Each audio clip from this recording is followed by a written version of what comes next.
तो चलिए दोस्तों, सबसे पहले इस न्यूज़ आर्टिकल के कुछ इंपॉर्टेंट वर्ड्स को देख लेते हैं। Come down. कम डाउन का मतलब होता है गिरना। जैसे कि कोई मकान गिर गया तो उसके लिए आप कम डाउन का प्रयोग कर सकते हैं, ठीक है ना? वैसे कम डाउन के और भी कई अर्थ है, ठीक है बात? और गिरना का भी अन्य इंग्लिश वर्ड है, जैसे कोलैप्स करना, ठीक है? अब देखिए, गिरने के लिए केव इन का भी प्रयोग किया जाता है, मतलब कि गिर जाना, जैसे कोई पुल वगैरह केबिन कर हो जाता है, मतलब कि गिर जाता है। उसके बाद है गिव वे। इसका भी मतलब होता है गिरना, ढह जाना, ठीक है ना? वैसे गिव वे का मतलब हार मान लेना भी होता है, ठीक है? तो इस तरीके से चलता रहता है। एक ही वर्ड के कई अर्थ होते हैं, और ये भी होता है कि उस अर्थ के दूसरे भी वर्ड्स होते हैं, ठीक है बात? तो आई होप आप लोगों को सारा बात समझ में आया होगा। कम डाउन का यहाँ पर क्या अर्थ है? गिरना। गिव इन का मतलब है गिरना, और गिव वे का भी मतलब है गिरना, ठीक है?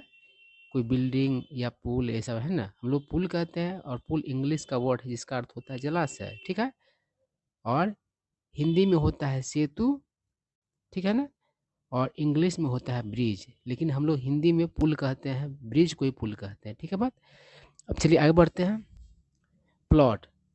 प्लॉट का अर्थ होता है, कई सारा अर्थ है इसका, देख लीजिए। जैसे कि भूखंड होता है, मतलब किसी लैंड का जो टुकड़ा होता है उसे प्लॉट कहा जाता है। उसके बाद है षड्यंत्र भी होता है ना?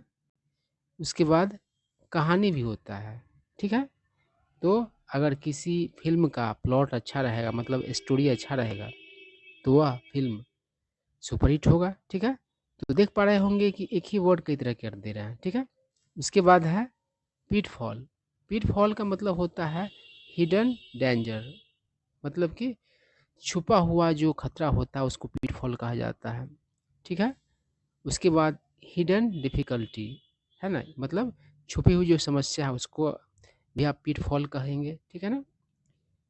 अब शेयर मार्केट में पैसा मतलब कि लगाना, उसका क्या क्या पिटफॉल है वो आपको पता भी नहीं रहता, आप लगाते हो उसके बाद आपको पता चलता है उसमें छिपा हुआ खतरा क्या है, ठीक है ना? या फिर कोई काम आप शुरू करते हैं तो आपको लगता है शुरू शुरू में अरे बहुत आसान है ना? लेकिन उसका पिटफॉल आपको बाद में पता चलता है, छुपा हुआ जो मुश्किल होता है वो बाद में पता चलता है, ठीक है?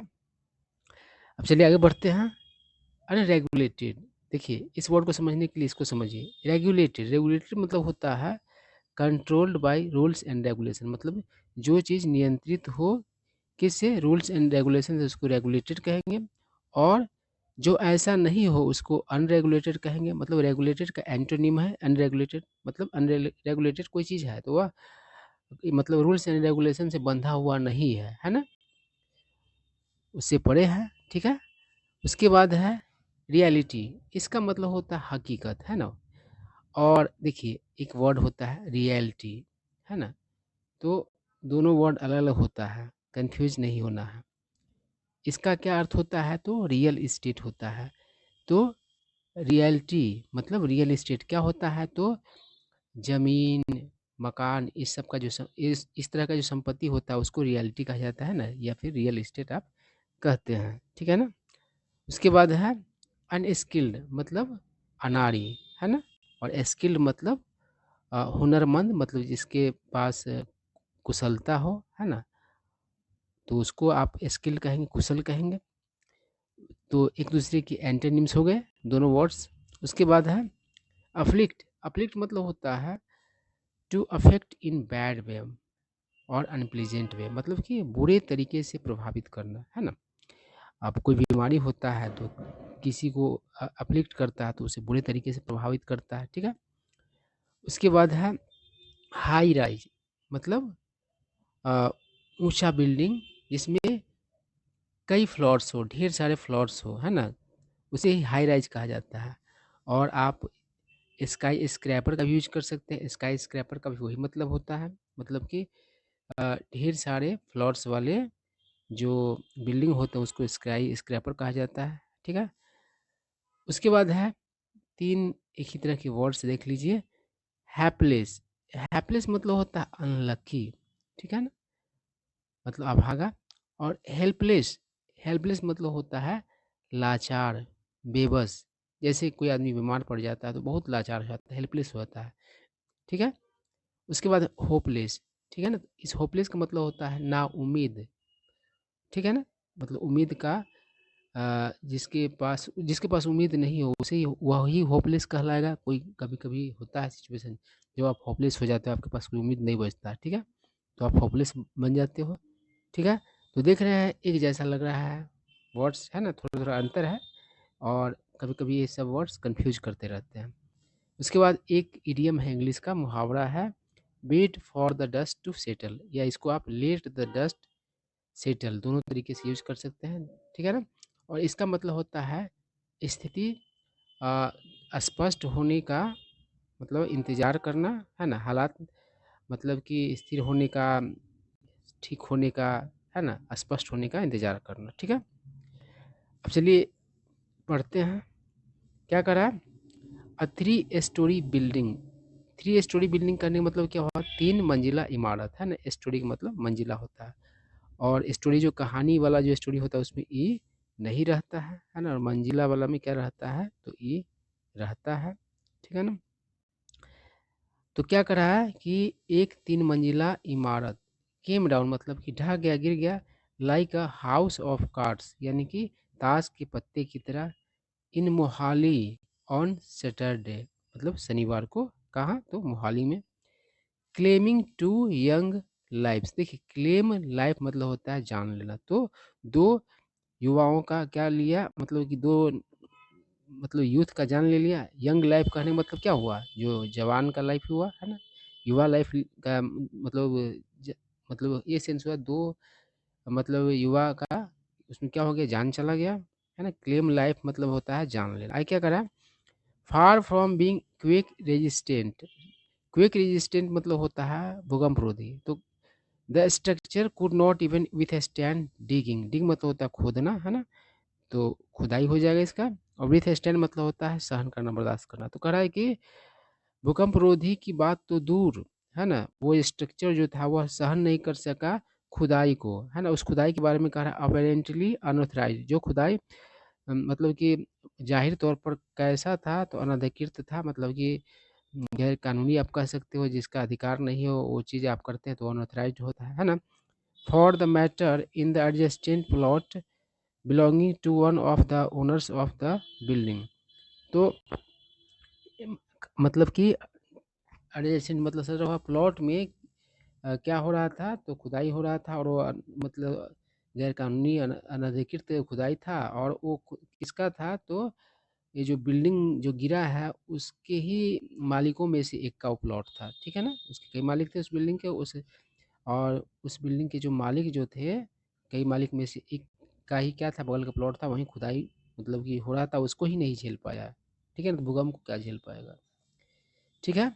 आगे देखिए क्या करता है, tragedy has turn the spotlight on the pitfalls of unregulated construction and urbanisation in Mohali. तो कह रहा है कि ये जो दुखद घटना है, त्रासदी है, उसने क्या किया है, ध्यान आकर्षित किया है। टर्न, देखिए स्पॉटलाइट मतलब इसके और भी अर्थ है, और इसका अर्थ होता है अटेंशन, है ना, ध्यान किसका, तो न्यूज़पेपर का, टेलीविज़न का, चाहे पब्लिक का। तो उसने क्या किया है, न्यूज़पेपर का, पब्लिक का, और मतलब कि टीवी का, टेलीविज़न का क्या किया, ध्यान खींचा है किस पर, तो पिटफॉल्स पर मतलब जो छिपी हुई मतलब कि खतरे हैं, जो अनियमित तरीके से निर्माण मतलब कि होता है, और अर्बनाइजेशन जो है कहाँ, तो शहरी अर्बनाइजेशन मतलब शहरीकरण कहाँ, तो मोहाली में, है ना। आप जानते हैं मोहाली शहर के बारे में। आई क्या कर, long regarded as Chandigarh poor cousin, मतलब लंबे समय से समझा जाने वाला चंडीगढ़ का मतलब कि पुअर कजन, है ना। मोहाली को लंबे समय से समझा जाता है पुअर कजन चंडीगढ़ का। आई क्या, दिस सैटेलाइट सिटी, अब देखिए सैटेलाइट सिटी कहने का मतलब कोई सिटी या कोई कंट्री अगर सैटेलाइट कहा जाता है उसको, तो मतलब है कि वो किसी दूसरे पर डिपेंड करता है ना, या उसके दूसरे कंट्रोल में, यही सेंस होता है। इज विटनेसिंग, वह क्या कर रहा है, तो देख रहा है अ रियलिटी बूम, मतलब कि ज़मीन और मकान से संबंधित जो मतलब कि संपत्ति है उसमें उछाल को देख रहा है ना। With all kinds of property developers, मतलब हर तरह के प्रॉपर्टी डेवलपर्स क्या कर रहे हैं, तो लुकिंग टू ग्रैब, मतलब कि नजर, मतलब कि डाले हुए हैं ग्रैब करने के लिए। ग्रैब मतलब झपटना होता है। अ शेयर ऑफ द पाई मतलब कि अपना हिस्सा, ठीक है ना। अ शेयर ऑफ पाई मतलब होता है, ऑफ द पाई मतलब कोई चीज़ जो है उसमें आपका हिस्सा जो आपका हो गया उसे ही शेयर ऑफ द पाई कहा जाता है।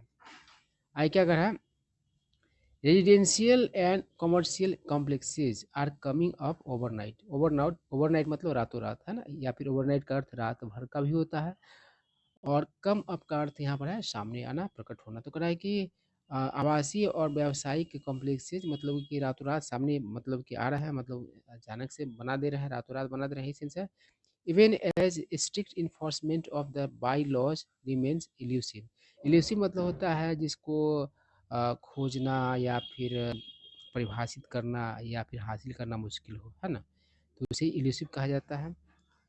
तो कह रहा है कि करे जो लागू क्रियान्वयन जो है कानून का लागू किया जाना, किसका, बाई लॉज का। देखिए बाई लॉ जो होता है किसी स्थानीय कानून को आप कहेंगे जो है ना, वो वहीं तक वो नियम बना रहता है। लॉ उप कानून आप कह सकते हैं।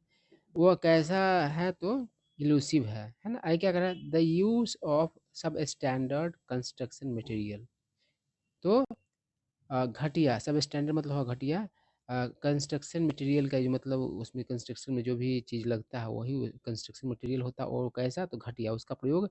और एंड अनस्किल्ड लेबर, और मतलब कि अनाड़ी मतलब कि श्रमिकों का, है ना, और contractors are among the other factors, वो अन्य फैक्टर्स हैं, है ना, उन फैक्टर्स में से है। That are making buildings unsafe, जो बिल्डिंग्स को क्या कर रहे हैं, तो असुरक्षित बना रहे हैं। आई क्या कर रहे हैं, there is a worrying tendency, मतलब कि चिंता देने वाला प्रवृत्ति है, अमॉन्ग बिल्डर्स मतलब बिल्डर्स के बीच, to cut corners. Cut corners मतलब क्या होता है, अ, तेजी से, है ना, या फिर सबसे सस्ता में, ठीक है, इस तरीके से जो कोई चीज़ करना होता है उसको एक कट कॉर्नर कहा जाता है, खास करके किसी चीज़ का अवहेलना करते हुए, है ना। तो क्या कर रहा है, बिल्डर्स के बीच एक ऐसा टेंडेंसी है, तो कट कॉर्नर्स का, है ना, सबसे सस्ता, सबसे आसान, या फिर सबसे तेज़ी से जो काम करने का तरीका होता है दूसरी चीज़ों को उल्लंघन करते हुए, है ना, उसको ही कट कॉर्नर कहा जाता है ना।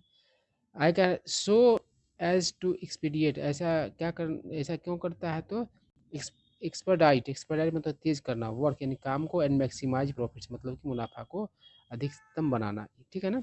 आई क्या कर, this problem however is not confined to Mohali. Confined मतलब सीमित, है ना। अगर यह समस्या हालांकि मोहाली तक सीमित नहीं है, it is also afflicting cities across Punjab and neighbouring Haryana, है ना। तो यह पड़ोसी पंजाब और हरियाणा के सिटीज़ को भी मतलब बुरी तरीके से प्रभावित कर रही है। आई कह रहा मिलेनियम सिटी गुरुग्राम से, चिंटेल से, पैराडिसो ग्रुप हाउसिंग सोसाइटी, इतना बड़ा नाम है ना। अ, कह रहा है कि इज अ प्राइम एग्जाम्पल, वो क्या है, तो मेन उदाहरण है, ऑफ अनस्क्रैपलस। अनस्क्रैपलस मतलब होगा बेईमान, है ना, या नैतिक भी इसका अर्थ होता है। डेवलपर्स, इन डेवलपर का भी, है ना, उदाहरण है, बेईमान डेवलपर का उदाहरण है। डेवलपर क्या होता है, जो मतलब ये सब रियल एस्टेट में जो मतलब कि बनाने का काम करता है, मकान वगैरह, है ना, बेचने का काम करता है, उसको डेवलपर कहा जाता है। Putting lives of residents at risk, और ऐसा क्या करता है ऐसा करके, तो रिस्क पर, जोखिम में डालता है बसिंदों को, रेजिडेंट्स मतलब वहाँ रहने वाले लोगों को। ऐसा क्या करा है, इन फरवरी 2022 2022 के फरवरी की बात है। टू वीमेन वर किल्ड, मतलब दो महिलाएं मारी गई, after the ceiling of a flat in a high rise tower caved in, मतलब छत जो है क्या हुआ, मतलब कि एक फ्लैट का, ऊंचे बिल्डिंग का एक फ्लैट का छत क्या हुआ, तो ढह गया। इन सच, क्या सच वाज द कैस्केड इफेक्ट, और उसका कैस्केड इफेक्ट ऐसा था, that portions of flats on lower floors also crumble. Crumble मतलब ये तो टूटना, है ना। तो कह रहा है कि कैस्केड इफेक्ट उसका ऐसा था कि लोअर फ्लोर के जो फ्लैट्स थे उसके भी क्या हुए, तो हिस्से मतलब ढह गया, गिर गया, है ना, टूट गया, क्रम्बल कर गया, टूट गया, ठीक है। आगे क्या करा है, one tower after another of this premises मतलब क्या होगा, कैंपस, तो has been declared unsafe for inhabitation by technical experts. तो कह रहा है कि एक के बाद एक जो इस प्रेमिसेस के मतलब कि टावर है वो क्या किए जाते रहे हैं, तो क्या किए गए हैं तो अ, घोषित किए गए हैं असुरक्षित किसके किसके लिए तो हैबिटेशन मतलब निवास के लिए किनके द्वारा तो टेक्निकल एक्सपर्ट्स के द्वारा है ना। आई क्या नेसेसिएटिंग जो इस चीज़ का ज़रूरत मतलब कि अ, उत्पन्न करता है आवश्यकता उत्पन्न करता है द एवेक्यूएशन ऑफ इट्स ऑक्यूपेंट मतलब उसमें जो रहने वालों का ऑक्यूपेंट जो होता है वह किसी बिल्डिंग या किसी स्थान में रहने वाले जो भी उसको उसको जो छेके हुआ है ना तो उसमें रहने वाले जो लोग हैं उसके सुरक्षित जगह पर ले जाने की बात को ज़रूरत मतलब कि महसूस कराता है ना। इवैक्यूएट मतलब क्या होता है खतरनाक जगह से सुरक्षित जगह पर ले जाना। ठीक है। आई क्या करा एट द रिसीविंग एंड मतलब कि परिणाम भुगतने वाला है ना छोर पर यहाँ पर यही सेंस है यानी कोई अप्रिय चीज़ भुगतने वाला है वो कौन है आर द हैप्लेस यानी कि मतलब कि अनलकी होम बायर्स मतलब घर खरीदने वाले घर खरीदार who put their life savings जो क्या लगाते हैं अपना जीवन भर के सेविंग्स को इनटू ड्यूबियस प्रोजेक्ट्स मतलब कि संदेह से भरा प्रोजेक्ट्स में वाइल द ऑफेंडर्स ऑफेंडर्स मतलब कि अपराधी मतलब कि ऑफेंस करने वाला जबकि मतलब कि ऑफेंडर्स लोग क्या करते हैं सिंपली वेट इंतजार करते हैं for the dust to settle before resuming their operation मतलब अपने काम को फिर से शुरू करने के लिए वो लोग क्या करते हैं बस इंतजार करते हैं हालात नॉर्मल हो जाने का। ठीक है। तो आई क्या करें रूल रेगुलर इंस्पेक्शन यानी कि नियमित मतलब कि जांच है ना निरीक्षण एंड ऑडिट और उसका मतलब कि लेखा जोखा आर अ मस्ट मतलब जरूरी चीज़ है टू इंश्योर मतलब पक्का करने के लिए डैट कि बिल्डर्स डू नॉट सरकमवेंट ताकि बिल्डर्स लोग सरकमवेंट नहीं करें। सरकमवेंट मतलब क्या होता है हम्म, किसी कानून वगैरह से ठीक है ना आ, बचने का मतलब कि तरीका निकालना है ना बाई लॉज यानी कि बाई लॉज को सरकमवेंट करने से मतलब वो लोग बाज आए एट एनी स्टेज मतलब किसी भी स्टेज पर ऑफिशियल्स हु अलाउ वायलेशंस मतलब right under their nose under nose मतलब क्या होगा आंखों के सामने तो वही पदाधिकारी लोग जो क्या करते हैं वायलेशंस को हु अलाउ करते हैं अपने आंखों के सामने should also be taken to task तो उन पर भी कार्रवाई होनी चाहिए। टेक टू टास्क मतलब क्या होता है किसी बुरे काम के लिए फटकारना आलोचना करना है ना यहाँ पर कार्रवाई करने की बात है कार्रवाई करना ज़रूरत है। आई क्या करा है ब्रेजन नेग्लिजेंस मतलब खुल्लम खुल्ला है ना बेशर्मी से भरा नेग्लिजेंस है ना एंड ग्रीड और लालच ठीक है ना लापरवाही होता है नेग्लिजेंस कर और लालच डेट रिड्यूस जो रिड्यूस कर देते हैं मतलब कि स्थिति क्या करते हैं कद कम कर देते हैं यहाँ पर अनसस्पेक्टिंग पीपल जिस पर संदेह नहीं हो ऐसे लोगों को टू सिटिंग डक्स मतलब होगा यहाँ पर कमजोर शिकार आसान शिकार एट होम चाहे उसको ऑफिस में कमजोर शिकार बन जाते हैं घर पर या फिर इन ऑफिस और इन द मार्केट प्लेस है ना शुड नॉट गो अनपनिश्ड तो उससे बख्शा नहीं जाना चाहिए। गो अनपनिश्ड मतलब क्या होता है बच जाना है ना तो उसे वो लोग बचना नहीं चाहिए एक सेंस है बख्शा नहीं जाना चाहिए। तो यही स्टोरी था आई होप आप लोगों को कुछ न्यू वर्ड सीखने को मिले होंगे।